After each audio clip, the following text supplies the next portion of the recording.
The Kaido went off. 24-hour voice of the National Weather Service.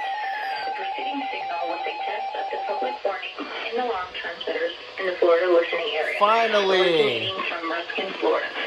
This was also a test of the same system or specific area message encoder. The same system will alert only the county or counties affected by a particular warning. These tests are conducted each Wednesday between 11 and noon, and again between 6 p.m. and 8 p.m., unless severe weather threatens. This concludes the weekly test. We now return to regular programming.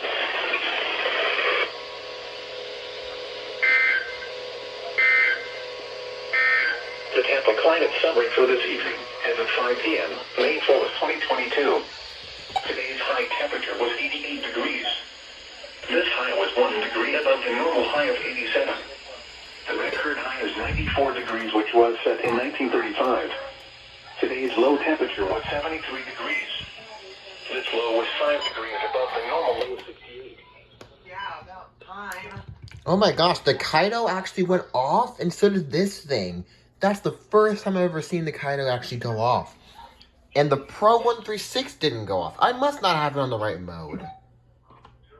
Well, that's stupid. But almost everything else went off. Finally, almost an hour and 15 minutes later. Gosh, I've never seen them take this long in forever. Well, the 1650 went off for its first ever alert. The Redicus actually went off. Finally.